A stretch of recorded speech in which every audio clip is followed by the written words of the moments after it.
Hey Raw Rockers, today we're going to make some quick granola and I want to show you how you can do it without a recipe. It's very, very simple. All you need is a food processor, or you can also use the chopper attachment to your hand blender. What I've done first is I have soaked some seeds. You don't have to soak them, but I do. If you do soak them, they're easier to digest, so that's the main advantage there.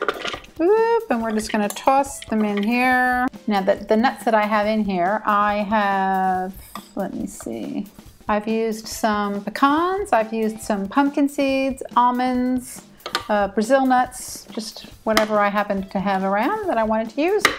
And then I'm going to put in some cranberries because I love cranberries. I didn't have too many, but I'll just toss in what I had, and some raisins. It's always nice to have a bit of dried fruit in there. Do I want all of these? Yeah. Whoop. Some shredded coconut. I love shredded coconut. You don't have to put any in here, but these are raw.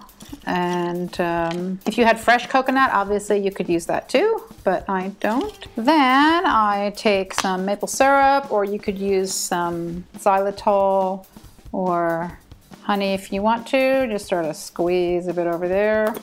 I think that's about, I don't know, 3 tablespoons, something like that, but you can do it as sweet as you want, which is nice. I always add a dash of lemon juice. That just deepens the flavor a little bit, so just a tiny bit there. Oops. That's probably about a teaspoon of lemon juice, I think. And then I'm gonna sprinkle some cinnamon on there.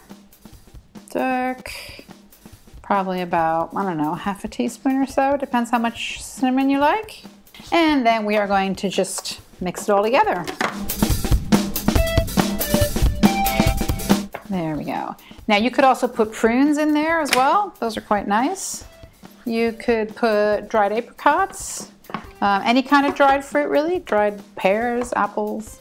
Let me take out the blade here. Actually, safety first. I will unplug my food processor before I take out the blade. That's always a good thing. There you have it, Raw Rockers, some gorgeous granola. You can use it to make a base for some fruit pie, which I'm going to do in a moment.